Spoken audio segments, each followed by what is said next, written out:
Hi, welcome to video 3 of section 5, Recurrent versus Convolutional.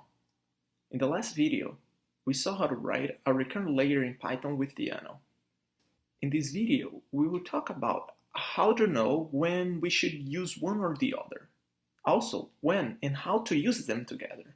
So the topics of these videos are types of neural network memories, uses of convolutional layers, uses of recurrent layers, and recurrent and convolutional layers together.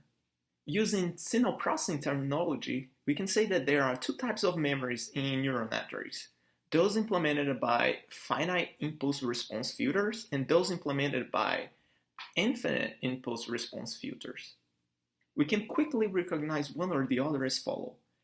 If we have a moving window in the input, we are usually talking about FIRs, or finite impulse response filters. If our model has a dynamic recursive state, we have an IIR, or infinite impulse response. Convolutional layers are FIRs. Thus, their outputs have a local and specific memory about the input. We can implement convolutions in time or in space. Temporal convolutions are useful for speech and text processing, but most importantly, this type of layer is useful for spatial convolutions in images. Also, convolutional layers are usually easier and faster to train.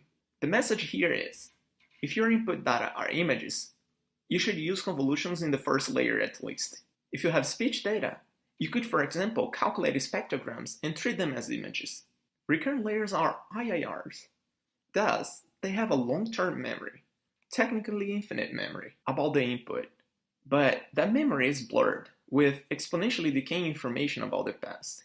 In videos, speech, and text data, recurrent layers get each time a point from the input and update its hidden states. When we are done presenting the input this way, the final hidden state can be seen as a fixed length representation of the entire input series. This is why RNNs, or recurrent neural networks, can be naturally applied to variable length inputs. One problem with recurrent neural networks is that they usually take longer to train than convolutional neural networks. Here's a really good example of using recurrent and convolutional layers together, which is the problem of action recognition in videos. We can think of a video as a spatial-temporal sequence.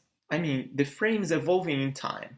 Just like we use deep convolutional neural networks to extract features from images, here we could use one to extract features from each frame of the video, using techniques similar to what we did in section 4.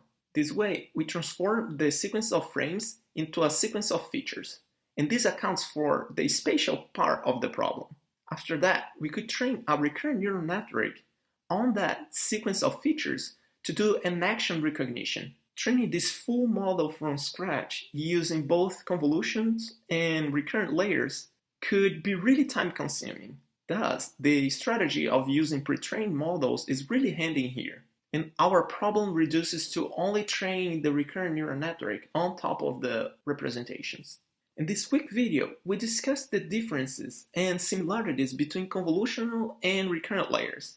We also mentioned an example of how to use them together. In the next video, we will train a recurrent neural network to do sentiment analysis in text.